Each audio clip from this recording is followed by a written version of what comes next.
आपको ध्यान रखना पड़ेगा शैलियों को, सभी का महल का जो मेन मेन है उनको पढ़ना पड़ेगा आपको इसमें, ठीक है। तो एक बार सभी लोग कमेंट करें इसका आंसर क्या होगा, फटाफट जल्दी से सभी लोग कमेंट करें इसका आंसर क्या हो जाएगा, फिर आगे बढ़े हम लोग इसमें। हाँ, thank you so much Atul, Mahakal academy. तो यहाँ पे इसका जो सही आंसर हो जाएगा, ध्यान रखिएगा, दतिया का किला किस शैली में बना हुआ है। तो सबको पता है, पहली बात आपको पता होगा कि दतिया किला किसने बनाया है। अगर ये पता होगा तो आपको पता चल जाएगा कि राजपूत थे ये, और राजपूत है तो यहाँ पे राजपूत और मुगल मिश्रित है, क्योंकि यहाँ पे जो है सबको पता है, यहाँ का नहीं पता होगा तो ध्यान रखना।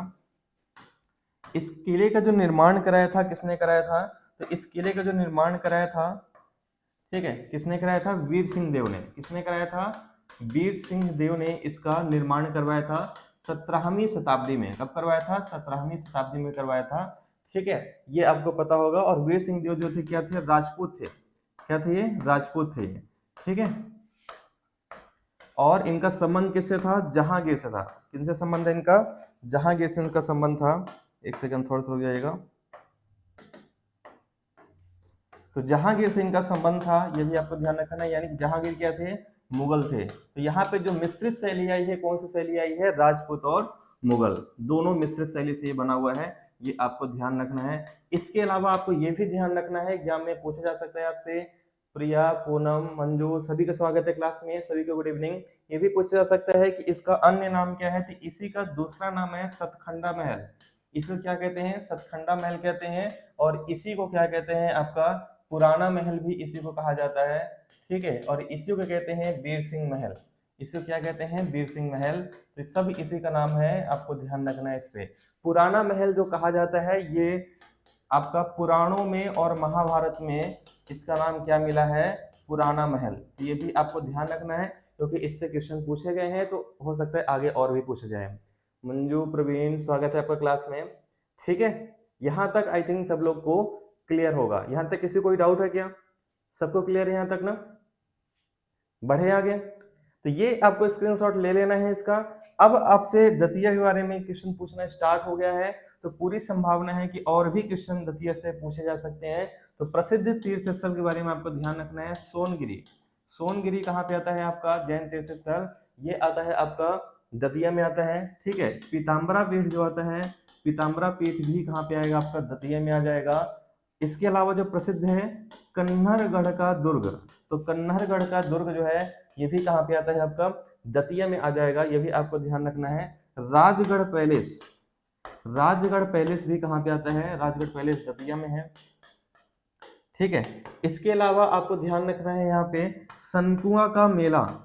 तो सनकुआ का मेला जो लगता है ये भी कहाँ पे लगता है, ये भी लगता है कहाँ पे, दतिया में लगता है। काफी फेमस है, पूछा गया एग्जाम में, बहुत बार व्यापक में पूछा जा चुका है इसमें आपका। इसके अलावा बड़ौनी का मेला, बड़ौनी का मेला है ना, ये भी यहीं पे लगता है आपका, ठीक है। और सोनगिरी के मेला भी लगता है, लेकिन इसको मैं नहीं लिखा रहा हूँ इसलिए क्योंकि यहाँ पे लिखा हुआ है, तो सोनगिरी से आप सबको ही समझ जाना इसमें, ठीक है। एक और ध्यान रखिएगा, रतनगढ़ का मेला कहाँ लगता है, तो रतनगढ़ का जो मेला लगता है ये भी कहाँ पे लगता है, आपका दतिया में लगता है, ठीक है। इसके अलावा जो प्रसिद्ध स्थल है यहाँ पे, और क्या प्रसिद्ध स्थल है, तो ये भी आपका ध्यान रखना, बालाजी सूर्य मंदिर। तो बालाजी जो सूर्य मंदिर है ये भी कहाँ पे आता है, ये भी कहाँ पे आ जाएगा, आपका दतिया में आएगा, काफी फेमस है। अशोक से, सम्राट अशोक से संबंधित गुर्जरा अभिलेख, ये गुर्जरा जो शिलालेख है ये भी इसके साक्ष्य कहाँ से मिले हैं, तो गुर्जरा शिलालेख जिसमें अशोक का नाम अशोक मिलता है, ये भी कहाँ पे आता है, दतिया में आ जाता है। ये आपको अच्छी तरीके से ध्यान रखना है इसमें, ठीक है। और एक लास्ट पॉइंट लिखेंगे यहाँ पे, बगलामुखी मंदिर, प्रसिद्ध बगलामुखी मंदिर कहाँ पे आता है, ये भी कहाँ पे आ जाएगा, ये दतिया में आएगा, ठीक है। तो ये आज क्लास हम लोग इसको एनालिसिस करा दे रहा हूं मैं पूरे हफ्ते का, ठीक है। फिर हम लोग क्या करेंगे, वीक में एक दिन बस क्लास रखेंगे अब एनालिसिस की पटवारी का, वीक में एक दिन कराऊंगा, उससे रिलेटेड पूरे क्वेश्चन करा दूंगा। और कल से हम लोग की जो सीरीज स्टार्ट होगी, ठीक है, ये हम लोग का पूरा बेस्ड रहेगा आगे आने वाले एग्जाम के लिए, जिसमें एमपीपीएससी, ठीक है, फॉरेस्ट गार्ड और पुलिस अभी आने वाली है, एसआई आने वाली है। इन सब को कवर करते हुए हम लोग डिटेल में एमपीजीके पढ़ेंगे पूरा, है ना। तो एमपीजीके के 5000 प्रश्नों की सीरीज लेके आऊंगा मैं, लेने आके जल्दी से कल से हम लोग स्टार्ट करेंगे इसमें। इसमें मैक्सिमम क्वेश्चन आपको क्लास में से ही मिलेंगे, जिस तरह से अभी मिल रहे हैं आप लोग को, इसी तरीके से आगे भी मिलेंगे। तो कल से हम लोग एमपीजीके की सीरीज फिर से स्टार्ट कर रहे हैं, जो हम लोग का छूट गया था। अभी हम लोग एनालिसिस करा रहे थे, अब वीक में एक दिन कराएंगे, क्योंकि लगभग आधे से अधिक एग्जाम आपका हो चुका है इसमें, और जो भी बाकी है एनालिसिस वीक में कराते रहेंगे, और कल से एमपीजी के हम लोग स्टार्ट कर रहे हैं फिर से, ठीक है, जिससे आगे वाले एग्जाम भी आप क्या करें, अच्छे तरीके से तैयारी कर पाए, या फिर जो अभी एग्जाम आ रहे हैं एमपीजी के उनको भी हम कवर करते चलेंगे और उसका भी डिटेल कराते चलेंगे, ठीक है। चलिए, इसके अलावा 1 या 2 दिन से ध्यान रखिएगा, अप्रैल से ही 1 या 2 दिन से मेरी एक हिस्ट्री की क्लास अनअकैडमी में स्टार्ट होने वाली है, तो वहां पे हम कवर कराएंगे, आपका एमपीपीएससी भी कवर रहेगा, साथ में एमपी टेट का भी कवर हो जाएगा, तो ये भी हम लोग स्टार्ट करेंगे जल्दी ही, ठीक है। Thank you Ajay. चलिए, तो ये आई थिंक आप लोगों को क्लियर हो गया होगा। चले बढ़े आगे, नेक्स्ट क्वेश्चन पे आ जाए। अगला क्वेश्चन जो आज पूछा गया है, ये पूछा गया है, रिपीट क्वेश्चन हुआ है ये, राम राम शिवम जी, ठीक है। तो यहाँ पे अगला क्वेश्चन है, मध्य प्रदेश का दक्षिणतम जिला कौन सा है ना, ये रिपीट हो गया question. Mahesh Sahu good evening. Class को एक बार सभी लोग क्लास को प्लीज शेयर कर दें, है ना, स्टार्टिंग से पूरा स्टार्टिंग से पढ़ाएंगे, ठीक है, आप टेंशन मत लो, पूरा स्टार्टिंग से पढ़ाएंगे, लेकिन मैं टॉपिक वाइज लेके नहीं चलूंगा, है ना, आप बोलोगे टॉपिक वाइज करा दूंगा, लेकिन टॉपिक वाइज में क्या रहता है ना कि सेम तरह के आंसर रहते हैं, तो आपको सब पता चल जाता है। मिक्स रहेगा तो ज्यादा बेटर रहेगा, क्योंकि मिक्स में हर टॉपिक को लेके चलूंगा और डिटेल तो मैं बताते ही चलूंगा। और इसके अलावा मेरा एक पीपीटी और बन रहा है, जिसमें मैं डिस्ट्रिक्ट वाइज जो है आपका इसमें पूरा जिला कवर कराऊंगा, जितने भी 53 जिले हैं उसमें मेन चीजें जो आती हैं, पूरा मैं एक जिला वाइज भी पीपीटी मेरी तैयार हो रही है, छतरपुर का रेडी हो गया है ना, और भी जिले के रेडी करा रहा हूं मैं, वो भी लेके चलूंगा। ये सब एग्जाम के पहले पहले मैं कवर करा दूंगा। आगे जो भी आपके एग्जाम आने वाले हैं, चाहे एमपीपीएससी हो, पुलिस हो, एसआई हो, फॉरेस्ट गार्ड हो, सब में एमपीजे के आना है, तो सब मैं कवर करा दूंगा, टेंशन मत लो, ठीक है। फिलहाल आगे बढ़ते हैं। ये क्वेश्चन पूछा गया है आपका, मध्य प्रदेश का दक्षिणतम जिला कौन सा है। दक्षिणतम जिला कौन सा है आपका, बुरहानपुर है, और ये पूरी संभावना है कि अभी और पूछा जाएगा, है ना। तो यहाँ पे पूर्वी जिला कौन सा है, तो पूर्वी जिला आता है सिंगरौली, ठीक है। और उत्तरी जिला कौन सा है, मुरैना, ये पूछा जा सकता है आपसे, ठीक है। पश्चिमी जिला कौन सा आएगा, अलीराजपुर आएगा, ठीक है। और दक्षिण जिला तो पूछ लिया गया, 2 बार पूछ लिया गया ये, बुरहानपुर, है ना, तो ये ध्यान रखना। चलिए अगले क्वेश्चन पे आते हैं, नेक्स्ट क्वेश्चन पे आ जाते हैं। स्टेटस में सभी लोग लगा लीजिए, संख्या थोड़ी सी बढ़ जाए क्लास की। ये क्वेश्चन पूछा गया है, मांडू का जहाज महल का निर्माण कब किया गया था। ये क्वेश्चन आज पूछा गया है कि मांडू के जहाज महल का निर्माण कब किया गया था। तो 1500 से 1879, या 1496 से 1300, या फिर 1700 7002 से 2234, या 1469 से 1500। देखिए आपको ये लग रहा होगा कि ये कठिन है, ठीक है, लेकिन ये कठिन नहीं है। कठिन नहीं है, इसलिए कठिन नहीं है कि मांडू का जो जहाज महल है, ये बना था आपका खिलजी वंश के समय पे। कब बना था आपका, खिलजी वंश के समय पे बना था। और खिलजी वंश का जो समय है यहाँ पे, ठीक है, खैर ये डेट क्लियर दी नहीं है यहाँ पे, है ना, डेट एग्जैक्ट दिया नहीं है, लेकिन आसपास अगर हम बात करेंगे तो 1300 के आसपास जो था आपका ये खिलजी वंश था। यानी करेक्ट आंसर क्या होना चाहिए, बी ऑप्शन इसका सही आंसर होना चाहिए। अच्छा, इसमें डी दिया हुआ है, ठीक है, चलो तो डी ऑप्शन इसको चेक कर लेंगे अपन, डी ऑप्शन इसमें सही है। और यहाँ पे इसके संस्थापक कौन है, तो ध्यान रखिएगा, खिलजी वंश के ही एक वंश के ही थे, ठीक है। तो यहाँ पे क्या थे, घियाउद्दीन, है ना, घियाउद्दीन जो थे करके थे, इन्होंने क्या किया था, यहाँ पे मांडू के महल का निर्माण कराया था। ये आपको ध्यान रखना है इसमें आपका, ठीक है। और ये जो आपका मांडू का जहाज महल है, 2 तालाब के बीच में है, ये ध्यान रखिएगा। एक आपका कापुर तालाब आता है ना, कापुर तालाब है, और एक आता है आपका मंजू तालाब। इन दोनों तालाब के बीच में ये महल स्थित है, ये आपको ध्यान रखना है इसमें आपका, ठीक है। हाँ, ये आपका ध्यान रखना है मांडू के जहाज महल के बारे में। इसके अलावा मांडू से और भी क्वेश्चन पूछे जा सकते हैं, तो उसका डिटेल भी आप देख लीजिएगा। मांडू के कोई भी महल आएगा, ज्यादातर आंसर अगर शैली पूछी जाएगी तो मुगल शैली में बना हुआ है, क्योंकि मुगल शासक ही इसको पूरा ज्यादातर बनवाए हुए हैं इसको, ठीक है। तो ये आपको ध्यान रखना है। इसके अलावा आपका जैसे असरफी महल हो गया आपका, है ना, ये क्वेश्चन पूछा जा सकता है आपका। फिर बाज बहादुर का महल है ना, बाज बहादुर का महल है, रूपमती महल है, ठीक है। मांडू का किला तो है ही यहाँ पे आपका, दिल्ली दरवाजा यहीं पे आता है आपका, ठीक है। नीलकंठ महल और मंदिर दोनों जो आता है ये यहीं पे आता है ना। ये अगर एग्जाम में पूछ लिया जाए तो ये आपको हिंडोला महल भी कहाँ पे आएगा, हिंडोला महल भी आ जाएगा आपका, मांडू में आता है। ये कुछ फेमस है, ये ध्यान रखिएगा, इनके सैलियम भी पढ़ लीजिएगा। इससे हाँ, इससे आ सकता है एग्जाम में क्वेश्चन, क्योंकि मांडू से आना शुरू हो गया क्वेश्चन, है ना। तो दतिया के भी अच्छे से पढ़ लेना है और मांडू को भी पढ़ना है, क्योंकि आएंगे क्वेश्चन इसके। अगला क्वेश्चन जो आज पूछा गया है, ठीक है। मध्य प्रदेश में तिगरा बोटिंग क्लब, ये तिगरा है या तिगरा भी इसे कहते हैं, तो तिगरा बोटिंग क्लब कहाँ पे स्थित है, तो ये तिगरा बोटिंग क्लब की बात करें, ठीक है, तो तिगरा बांध कहाँ पे आता है, तिगरा बांध आता है ग्वालियर में, तो यहीं पे क्या हो जाएगा आपका बोटिंग क्लब भी है, यानी करेक्ट आंसर क्या हो जाएगा, सी इसका करेक्ट आंसर हो जाएगा। तो ग्वालियर से 2-3 क्वेश्चन पूछे जा चुके हैं, है ना, और 3-4 क्वेश्चन ही पूछे जा रहे हैं हर जिले से लगभग। चलिए नेक्स्ट क्वेश्चन पूछा गया है इसमें आपका मध्य, ये करंट अफेयर से क्वेश्चन पूछा गया है आज कि भारत सरकार द्वारा वर्तमान कितने वर्ष में राजकोषीय घाटे का लक्ष्य रखा गया है, राजकोषीय घाटे का लक्ष्य कितना रखा गया है, ये पूछा गया है इसमें आपका वर्तमान वर्ष में। तो ये 5.3 का, 1.4 का, 6.4 का या फिर 3.7 का, तो इसका कमेंट करके बताएं जल्दी से सही आंसर क्या हो जाएगा आपका, कितने का लक्ष्य रखा गया है, फटाफट बताएं जल्दी से करेक्ट आंसर क्या हो जाएगा इसमें आपका। ठीक है, तो सभी लोग आंसर करें जल्दी से, करेक्ट आंसर क्या होगा इसमें आपका, कितना लक्ष्य रखा गया है। तो इसका जो सही आंसर होगा, एक सेकंड थोड़ा सा रुक जाना आप लोग, 1 सेकंड रुकिएगा, 1 सेकंड रुक जाएगा आप लोग, 1 सेकंड हो जाएगा। हाँ बिल्कुल सही है आप लोग का आंसर, करेक्ट आंसर क्या हो जाएगा, करेक्ट आंसर आप लोग सी कर रहे हैं, सी ऑप्शन बिल्कुल सही आंसर हो जाएगा, 6.4, 6.4 क्या हो जाएगा आपका, ये सही आंसर हो जाएगा आपका ये। ठीक है, नेक्स्ट क्वेश्चन पे आते हैं।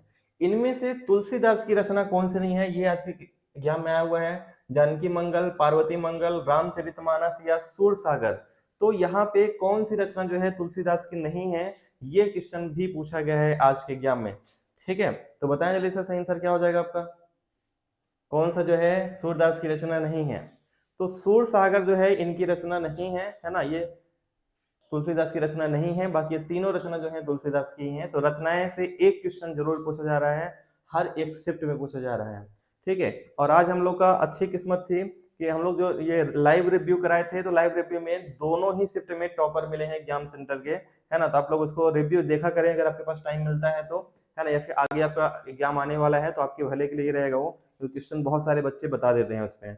ठीक है, तो सही आंसर क्या हो जाएगा आपका इसमें, एक सेकेंड, यहाँ ये दूसरा क्वेश्चन है, पिछला वाले का तुलसीदास होगा। गुप्त काल में सबसे ज्यादा शिलालेख किसके प्राप्त हुए हैं, तो गुप्त काल में दो ही यहाँ पे नाम दिए हैं, एक रामगुप्त और कुमार गुप्त, तो इनमें से जो आएगा किसके यहाँ पे शिलालेख ज्यादा मिले हैं, तो कुमार गुप्त होगा, बी ऑप्शन क्या हो जाएगा करेक्ट आंसर, क्योंकि अशोक तो क्या है, अशोक जो हो जाएंगे आपके किसके हैं, ये हो जाएंगे मौर्य काल के हो जाएंगे।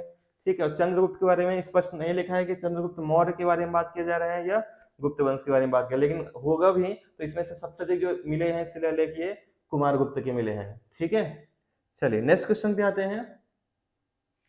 ये साइंस का क्वेश्चन है आपका, एनीमिया रोग किसकी कमी से होता है, विटामिन ए की कमी से, विटामिन बी की कमी से, आयरन की कमी से या कोई नहीं, तो यहाँ पे आपसे क्वेश्चन आज पूछा गया है एनीमिया रोग जो है ये किसकी कमी से होता है, फटाफट बताएं जल्दी से सही आंसर क्या हो जाएगा आपका, एनीमिया रोग किसकी कमी से होता है, फटाफट बताएं करेक्ट आंसर क्या होगा आपका। ठीक है, तो यहाँ पे जो करेक्ट आंसर हो जाएगा आपका, एनीमिया जो रोग होता है किसकी कमी से होता है, ये होता है सबको पता है आयरन की कमी से होता है ना, आयरन की कमी से ही क्या होता है आपका एनीमिया रोग होता है, तो सी ऑप्शन क्या हो जाएगा आपका करेक्ट आंसर होगा आपका। ठीक है, चलिए नेक्स्ट क्वेश्चन जो है आपसे पूछा गया है, ये अब ये पुराने क्वेश्चन है एंड उसको फटाफट हम लोग रिवाइज कर लेते हैं। आदित्य जोशी का संबंध किस खेल से है, तो आदित्य जोशी का संबंध किस खेल से है, ये क्वेश्चन पूछा गया है आपका। तो आदित्य जोशी जो संबंध है ये बैडमिंटन से है, और कहाँ के निवासी हैं, ये धार के निवासी हैं, ये क्वेश्चन पूछा गया है आपसे। फिर अगला, ये मैंने पूरे लिस्ट यहीं पे रख दिया है ना, बैडमिंटन खिलाड़ी का, फिर यहाँ पे आपका हॉकी खिलाड़ी का, इसका पीडीएफ आप लोग को मिल जाएगा सबको। ठीक है, तो ये ध्यान रखिएगा, बैडमिंटन खिलाड़ी, हॉकी खिलाड़ी, क्रिकेट खिलाड़ी, है ना, ये सारे खिलाड़ी, क्रिकेट खिलाड़ी का भी पूरा मैंने यहाँ पे लिस्ट लगा दिया है इसमें। फिर 1720 से लेके 1760 के बीच में मध्य प्रदेश में किसने शासन किया था, मुगलों ने, मराठों ने, वाकाटक वंश ने या सातवाहनों ने, तो 1720 से लेके 1760 के बीच में किसने शासन किया था, इसका पूरा डिटेल भी मैंने बताया हुआ था। ठीक है, इसमें जो एमपी में शासन किया था ये मराठा ने किया था, और यहाँ पे जो है आपका सबको बताया होलकर, होलकर जो वंश था यहाँ पे ये मराठों के अधीन था, किसके अधीन था, ये मराठों के अधीन ये शासन कर रहे थे, या उन्हीं से मिलजुल के शासन कर रहे थे, ये आपको ध्यान रखना है। ठीक है, जिसमें मल्हार राव होलकर, है ना, फिर यशवंत राव होलकर, अहिल्याबाई होलकर, ये सब इसमें प्रमुख थे। इसका डिटेल भी मैंने यहाँ पे रखा हुआ है पूरा ये, ठीक है। ये महजी शिंदे, अहिल्याबाई, यशवंतराव होलकर, इन सब मिलकर ये शासन किए थे यहाँ पे। कलकत्ता में सुप्रीम कोर्ट की स्थापना किस एक्ट के अंतर्गत हुआ था? ये कलकत्ता में सुप्रीम कोर्ट की जो स्थापना हुआ था ये हुआ था रेगुलेटिंग एक्ट के तहत 1774 में। एक्ट जो लागू हुआ था 1773 में लागू हुआ था, लेकिन सुप्रीम कोर्ट की जो स्थापना हुई थी 1774 में हुआ था। ये भी आपको ध्यान रखना है। हाँ, मैराथन मैं समझा नहीं प्रिया, क्या बोलना चाह रही हो आप? चंदेरी के किले के मुख्य द्वार को क्या बोला जाता है? तो मुख्य द्वार को मैं पहले ही बता चुका हूं, क्या कहते हैं इसको? खूनी दरवाजा कहते हैं। और ये चंदेरी के युद्ध से संबंधित है जो 1528 में हुआ था। किसके किसके बीच में हुआ था? ये मुगल में बाबर के बीच में हुआ था। और यहाँ पे चंदेरी में कौन सा शासक थे? मेदिनी राय थे। और इसी युद्ध में आपको ध्यान रखना है, शेर शाह ने बाबर की मदद की थी, है ना। किसने की थी? अफगानी शासक शेर शाह ने बाबर की मदद की थी, ये भी आपको ध्यान रखना है। इसी में चंदेरी में क्या हुआ था? 800 राजपूत रानियों ने क्या किया था? जौहर किया था। और इसलिए यहाँ का फेमस जो है जौहर कुंड प्रसिद्ध है यहाँ का, ठीक है। ये आप ध्यान रखिएगा। हाँ, बेस्ट, वेरी गुड।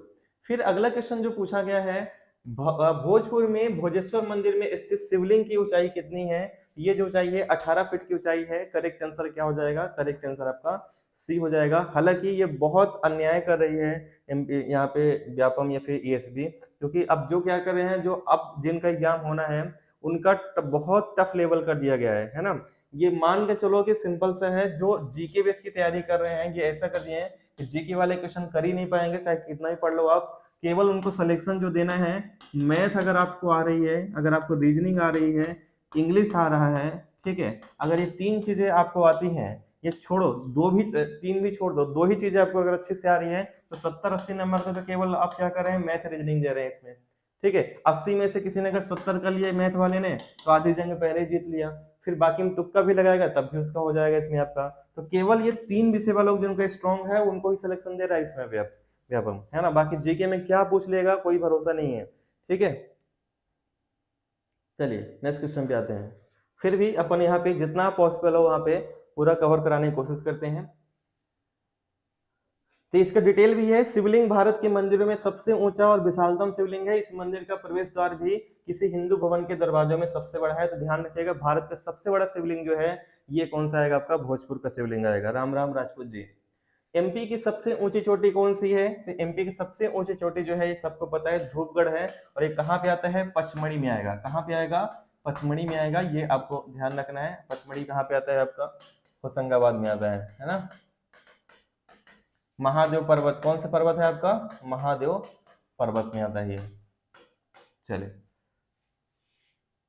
प्रगति शर्मा, गुड इवनिंग प्रगति शर्मा। अगला क्वेश्चन जो पूछा गया है ये है एमपी का क्षेत्रफल कितना है? तो एमपी का क्षेत्रफल जो है सबको पता है 3,08,252 वर्ग किलोमीटर जो है यहाँ पे क्या हो जाएगा? एमपी का क्षेत्रफल है। और कहीं पे अगर 252 की जगह पे 245 आ जाएगा, है ना, तो वो भी सही कर देना, है ना। 2 में से एक ऑप्शन रहेगा, उसको सही करना है आपको। नेक्स्ट क्वेश्चन, एमपी की ये हो गया है। अगला क्वेश्चन है, ये क्वेश्चन पूछा गया है, गुरु हरगोविंद साहब की दीक्षा किस महान विद्वान की देखरेख में की गई थी? तो हरगोविंद साहब की जो दीक्षा की गई थी किस महान विद्वान की देखरेख में किया गया था? यह किया था गुरुदास, भाई गुरुदास की देखरेख में किया गया था। करेक्ट आंसर क्या हो जाएगा? सही आंसर क्या होगा आपका? सी हो जाएगा। सी ऑप्शन करेक्ट आंसर होगा। तो ये डीप लेवल पूछा जा रहा है इसमें, ठीक है। सेबी की स्थापना कब हुई है? 1990 में, 1879 में, 1988 में या 1890 में? तो सेबी की स्थापना भी पूछा गया है ना। ये परसों के एग्जाम में, है ना। तो बताएं जल्दी से, सेबी की स्थापना कब किया गया है आपका? करेक्ट आंसर क्या हो जाएगा आपका? सेबी की स्थापना कब किया है? फटाफट बताएं जल्दी से, सही आंसर क्या हो जाएगा इसमें आपका? ठीक है, ए ऑप्शन क्या होगा? बी होगा, सी होगा या डी होगा? करेक्ट आंसर क्या हो जाएगा? फटाफट बताएं जल्दी से, सही आंसर क्या हो जाएगा इसमें आपका?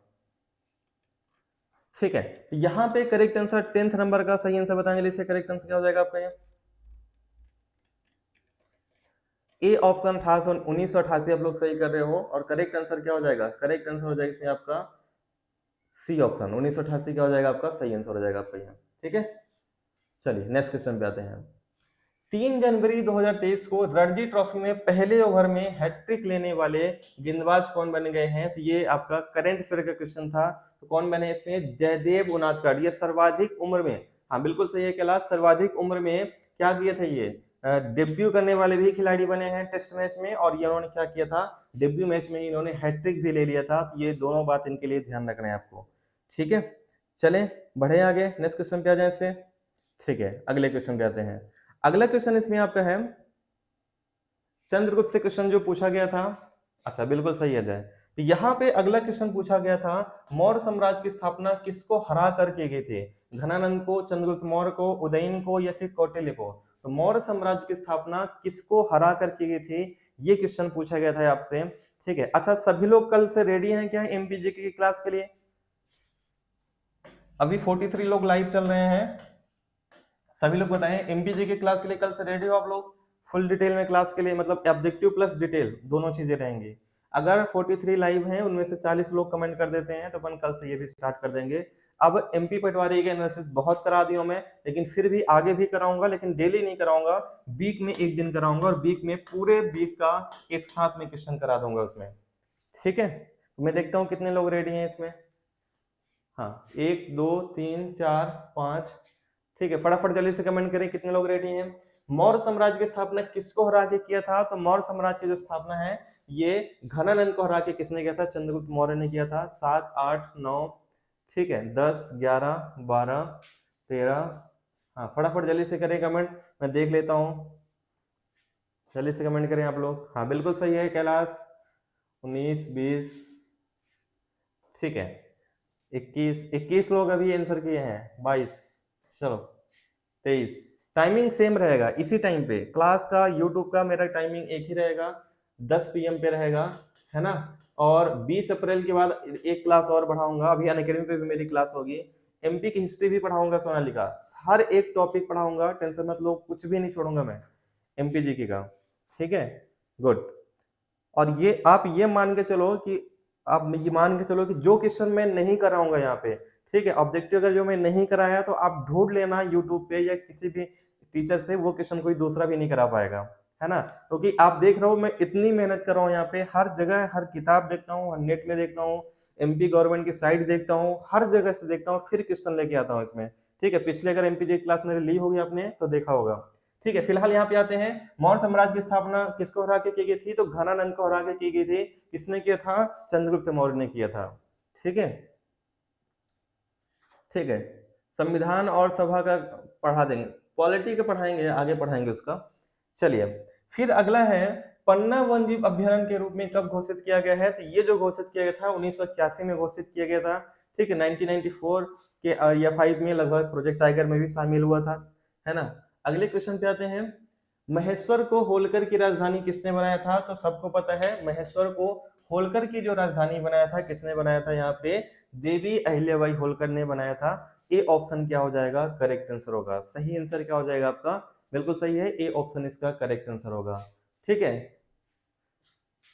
हाँ, नहीं ऐसा डराना नहीं है मुझे किसी को सोनालिका कि टफ से टफ क्वेश्चन कराएंगे, हम सब तरह के क्वेश्चन कराएंगे, सिंपल भी कराएंगे, मीडियम भी कराएंगे, और टफ लेवल भी कराएंगे, ठीक है। तो ये गारंटी रहती है कि क्वेश्चन भी ऐसे रहते हैं हमारे पास कि बहुत सारे लोग तो नहीं भी बनेंगे, लेकिन बहुत सारे लोगों से बन भी जाएंगे। हर तरह के क्वेश्चन नहीं करेंगे, क्योंकि हम लोग सिलेबस के अकॉर्डिंग करते हैं, है ना। जो सिलेबस में आपके दिया हुआ है उसके अकॉर्डिंग पूरा पढ़ना है। पीला पड़ना किस बीमारी का लक्षण है? ठीक है, पीलिया, टाइफाइड, डेंगू या मलेरिया? तो सिंपल सा है, पीला पड़ना किसका लक्षण है? तो ये हो जाएगा आपका पीलिया का। करेक्ट आंसर क्या होगा? करेक्ट आंसर ये हो जाएगा। पता चला कि हम ऐसे क्वेश्चन करा दिए कि आपको तो नहीं आएगा, पेपर बनाने वालों को भी नहीं आएगा, तो क्या मतलब रहेगा उसका कराने का, ठीक है। चलो अगले क्वेश्चन पे आते हैं। त्वचा रोग के उपचार के लिए किस रेडियो एक्टिव समस्थानिक का उपयोग किया जाता है? किसका इस्तेमाल किया जाता होता है? जिंक का, कोबाल्ट का, एल्युमिनियम का, या फिर बोरियम का? तो त्वचा रोग के लिए उपचार के लिए किस रेडियो एक्टिव समस्थानिक का उपयोग किया जाता है? फटाफट बताएं जल्दी से, सही आंसर क्या हो जाएगा आपका? करेक्ट आंसर क्या होगा? फटाफट बताएं जल्दी से। तो ये जो इस्तेमाल किया जाता है, करेक्ट आंसर क्या होगा? करेक्ट आंसर हो जाएगा कोबाल्ट का हो जाएगा। बी ऑप्शन बिल्कुल सही है, करेक्ट आंसर क्या हो जाएगा? बी इसका करेक्ट आंसर हो जाएगा। नेक्स्ट क्वेश्चन, कॉपर सल्फेट के घोल में जिंक डालने पे क्या होगा? कॉपर सल्फेट के घोल में जिंक डालने पे क्या होता है? रंगहीन होता है, रंगीन होगा, दोनों होगा, या उपरोक्त में से कोई नहीं। तो क्या होगा, फटाफट बताएं जल्दी से। हाँ, तो करेक्ट आंसर क्या हो जाएगा? करेक्ट आंसर हो जाएगा इसमें आपका रंगहीन होगा। ए ऑप्शन क्या हो जाएगा आपका? सही आंसर होगा। ए ऑप्शन करेक्ट आंसर हो जाएगा आपका। देखो, दो तीन क्वेश्चन ऐसे पूछे जाएंगे एमपीजीके में, वो आपको नहीं, वो किसी को नहीं आएगा, है ना। वो क्वेश्चन केवल उसको आ सकता है जो उसी जिले का निवासी है। ठीक है, अब मैं आपसे पूछ लूं यहाँ पे, ठीक है, आपसे अगर मैं पूछ लूं कि गायत्री मंदिर जो है मध्य प्रदेश के किस जिले में है? अगर मैं आपसे पूछ लूं गायत्री मंदिर मध्य प्रदेश के किस जिले में है, तो केवल सीधी जिले के निवासी बता पाएंगे कि सीधी जिले में आता है, बाकी अदर जिले वाले नहीं बता पाएंगे। तो कुछ क्वेश्चन ऐसे रहेंगे जिसमें आपका दो तीन क्वेश्चन आपके सिर के ऊपर से जाएंगे, लेकिन बाकी अगर सिलेबस के अकॉर्डिंग पूछा जाएगा तो वो पूरा आपको आएगा क्लास से। अच्छा, 29 को आपके मॉर्निंग में 141 आए हैं, ओबीसी से आए हैं पटवारी में। अगर आपका नंबर बढ़ते हैं नॉर्मलाइजेशन में प्रिंस, तो हो सकता है आपका, बाकी अभी आप बॉर्डर पे हो, है ना, तो हो भी सकता है, ये नहीं भी हो सकता है, लेकिन अगर नंबर बढ़ेगा, दो चार नंबर भी बढ़ जाएगा तो 100% हो जाएगा आपका। ठीक है, हाँ। तो रिवीजन आज चल रहा है ना प्रगति। ये टाइटल पढ़िए क्या लिखा है थंबनेल में मैंने। 25 मार्च से लेके 31 मार्च तक के जितने क्वेश्चन आए हैं सभी को हम लोग यहाँ पे एक बार कवर कर रहे हैं आज। ठीक है, हाँ। चलिए, तो सूर्य की रोशनी ग्रहण करने से हमारे शरीर में कौन सा विटामिन बनता है? तो सूर्य की रोशनी को ग्रहण करने से हमारे शरीर में कौन सा विटामिन बनता है? तो सबको पता है, सूर्य की रोशनी से डी आएगा। तो करेक्ट आंसर क्या होगा? करेक्ट आंसर आपका डी हो जाएगा आपका। ठीक है, हाँ। हाँ, मैं सीधी जिले से ही हूँ। हाँ, तो वो सोनालिका, आप लेट ज्वाइन की हो क्लास को, इसीलिए बोला जाता है शुरुआत में आया करो। मैं तिगरा बोर्ड क्लब बता चुका हूँ, पढ़ा चुका हूँ, है ना, इसीलिए शुरुआत में आया करो क्लास में, तो कंफ्यूजन नहीं रहेगा। आज के क्वेश्चन जो आए हुए हैं वो मैं करा चुका हूँ। अब मैं वो क्वेश्चन करा रहा हूँ जो अभी दो चार दिन पहले पूछे गए, एक हफ्ते के पिछले। ठीक है, तो समझिए थोड़ा सा बात को मेरी। सबसे अच्छा कोयले का कौन सा माना जाता है? तो सबसे अच्छा कोयला जो माना जाता है ये एंथ्रेसाइट माना जाता है। ए ऑप्शन क्या हो जाएगा आपका? करेक्ट आंसर होगा। करेक्ट आंसर क्या हो जाएगा आपका? ए। हाँ, चलिए। अक्षय साहू जी 110 है। अभी थोड़ा सा रुक जाओ, पेपर हो जाए पटवारी का, फिर मैं कटऑफ का वीडियो लेके आऊंगा। अभी अधीर मत हो, पेशेंस रखो, है ना। हो जाएगा, इतनी वैकेंसी आ रही है इस साल, है ना, इतनी सारी वैकेंसी हैं कि आपको अगर तैयारी कर रहे हो तो कोई ना कोई एक पोस्ट आप ले लोगे, है ना, क्योंकि चल दी है एक पोस्ट आपके पास पुलिस की और एसआई की, ये भी आने वाली है। और आने वाली क्या है, इस महीने आपको किसी भी दिन देखने के लिए मिल सकती है पुलिस और एसआई की 12,500 वैकेंसी, है ना। ये अप्रैल में कभी भी आपके यहाँ पे नोटिफिकेशन एसबी जारी कर सकता है ना। और इसका जुलाई अगस्त में पेपर होगा आपका।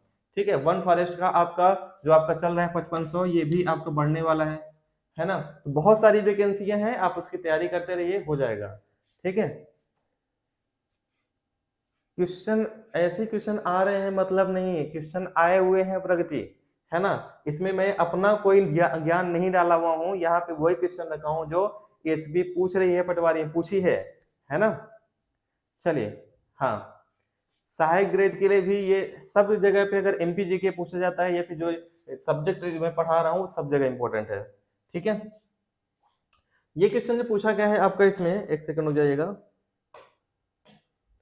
किस रस को रसराज कहा जाता है? तो किस रस को रसराज कहा जाता है? ये कहा जाता है श्रृंगार रस को रसराज कहते हैं। ए ऑप्शन क्या हो जाएगा आपका? सही आंसर होगा। रसराज किसे कहते हैं? श्रृंगार रस को रसराज कहा जाता है। ए ऑप्शन बिल्कुल सही ऑप्शन हो जाएगा इसका आपका। ठीक है, हाँ। चलिए नेक्स्ट क्वेश्चन पे आते हैं, अगले क्वेश्चन पे आ जाते हैं इस पे। ठीक है, सूरदास जी कौन से रस के सम्राट माने जाते हैं? तो सूरदास जी कौन से रस के सम्राट माने जाते हैं? ये माने जाते हैं आपके वात्सल रस के सम्राट माने जाते हैं। ठीक है, तो सी ऑप्शन क्या हो जाएगा आपका? Correct answer. करेक्ट आंसर क्या हो जाएगा आपका? सी हो जाएगा इसमें आपका। ठीक है, बिल्कुल सही है, सी ऑप्शन इसका करेक्ट आंसर होगा।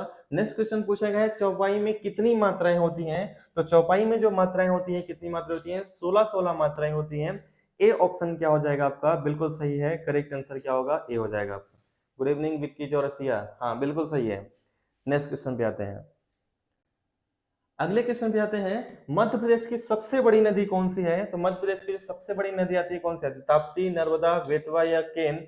ये क्वेश्चन भी पूछा गया है, 2-3 दिन पहले पूछा गया था, है ना? तो सबसे बड़ी नदी कौन सी है? ये नर्मदा नदी है। करेक्ट आंसर हो जाएगा बी।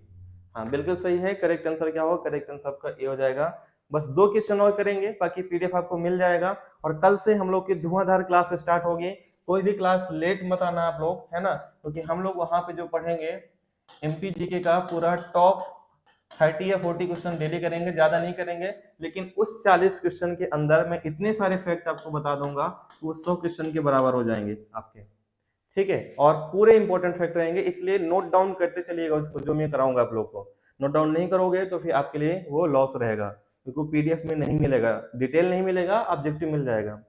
ठीक है, तो एमपी की सबसे बड़ी नदी कौन सी है? नर्मदा है। एक लास्ट क्वेश्चन करते हैं। ठीक है, ठीक है। अगला क्वेश्चन है आपका, काजीरंगा राष्ट्रीय उद्यान कहाँ पे स्थित है? तो काजीरंगा कहाँ पे आता है? सबको पता है। काजीरंगा राष्ट्रीय उद्यान कहाँ पे आता है? असम में आता है। ए ऑप्शन क्या हो जाएगा? बिल्कुल सही है ऋषभ। नर्मदा का दूसरा नाम रेवा भी है, सोमो देवी भी है, नामोदास भी है ना? और एक अंतिम क्वेश्चन है, भीम बेटका में कितने शैलाश्रय हैं? तो भीम बेटका में कितने शैलाश्रय हैं? 243 शैलाश्रय हैं। और कहाँ पे आता है ये सबको पता है? अब्दुल्लागंज रायसेन में आता है। कहाँ पे आता है? अब्दुल्लागंज रायसेन में आएगा ये। ठीक है, ये आपको ध्यान रखना है इसमें। करेक्ट आंसर क्या हो जाएगा? अब्दुल्लागंज रायसेन में 2003 में यूनेस्को में ये शामिल हुआ है। तो आज के लिए बस इतना ही रखते हैं हम लोग। 9630828149 ये मेरा मोबाइल नंबर है ना? यहीं पे क्या होगा आपका, इसमें पूरा पीडीएफ भी मैं आप लोगों को सेंड कर दूंगा इसका। ठीक है, गर्ल्स का ग्रुप अलग है, बॉयज का ग्रुप अलग है, जिसमें पीडीएफ में सेंड कर दूंगा आज रात में। पिछला वाला पीडीएफ मुझे याद है नहीं कर पाया था मैं, लेकिन पिछले वाला और आज वाला पीडीएफ दोनों एक साथ में कर दूंगा। और कल से हम लोग स्टार्ट करेंगे यही 10 बजे टाइम पे एमपीजी के, है ना? तो आप लोग उसके लिए तैयार रहिएगा, रेडी रहिएगा आप लोग सभी लोग। ठीक है, हाँ बिल्कुल सही है। तो मिलते हैं नेक्स्ट क्लास में, तब तक के लिए सभी को गुड नाइट, धन्यवाद, जय हिंद, थैंक यू।